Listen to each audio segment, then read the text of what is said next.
3 ans, j'ai fait de la calligraphie arabe non-stop. Je prenais mon crayon papier, un marqueur, je coloriais, je dessinais.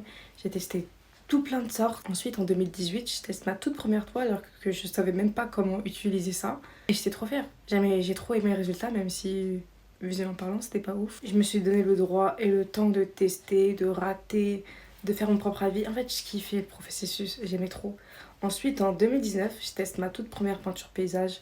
Alors là, l'amour de ma vie, franchement, j'ai trop aimé la faire et le résultat, je faisais que de la regarder. Et à partir de là, tout s'est débloqué en moi. Je me suis dit, je peux tout faire. Parce qu'à chaque fois, je me limitais, je me disais, mais oui, mais moi, je peux faire que ce type-là, je peux faire que ça, je suis pas capable de faire. En fait, c'est toi et tes limites. Tu testes, mais c'est pas obligatoire que tu vas réussir du premier coup.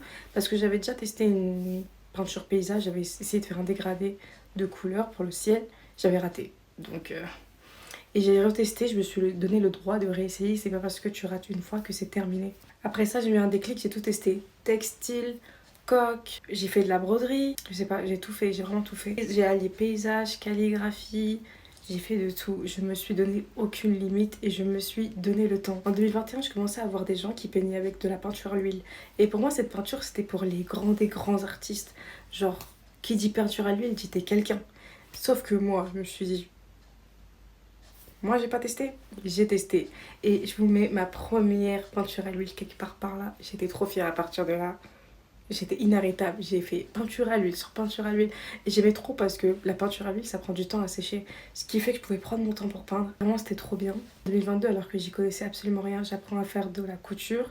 Et maintenant, quand j'ai pas la flemme, je fais mes propres abayas. Et de 2021, mais vraiment, non, je dirais 2022 à maintenant, je teste la vidéo, le montage, je suis sur YouTube, je suis un peu tous les réseaux, je kiffe en fait. Je filme à ma manière, dans mon monde, dans ma vision des choses, mes pensées. Et en fait, tout ça, ça s'est passé de 2015 à 2026. Aujourd'hui, je crée encore. Et ça a pris 10 ans, 11 ans. Et je me suis pas donné un temps, oui, en tel temps, je dois devenir ça.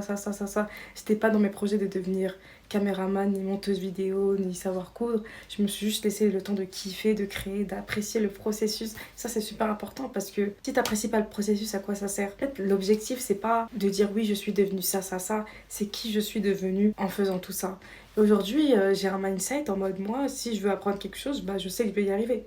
Pas du premier coup, certes, mais je sais qu'un jour ou l'autre, ça va prendre 1 an, 2 ans, 3 ans, 5 ans, je sais que je vais y arriver.